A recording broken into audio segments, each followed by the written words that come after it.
मी इयत्ता 3री शिकतो. मी आज महात्मा फुले विषयी 4 ओळी भाषण करणार आहे. ते तुम्ही शांत चित्ताने ऐकून घ्यावे अशी माझी नम्र विनंती. महात्मा फुले यांचे पूर्ण नाव ज्योतिराव गोविंदराव फुले होते. त्यांचा जन्म 11 एप्रिल 1827 रोजी कडगुण गाव, जिल्हा सातारा येथे झाला. त्यांच्या आईचे नाव चिमणाबाई व वडिलांचे नाव गोविंदराव होते.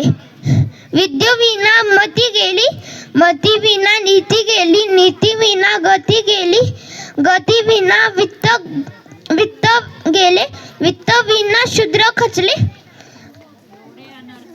एवढे इतके अनर्थ एक अविद्येने केले. महात्मा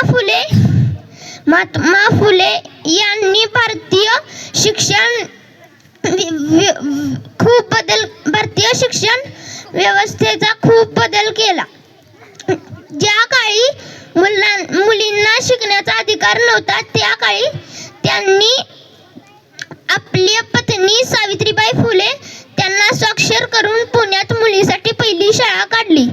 त्यांनी बालविवाह, सतीप्रथा, जातीवाद अशा परंपरेवर आवाज उठवला. 28 नोव्हेंबर 1890 रोजी त्यांनी अखेरतेचा श्वास घेतला.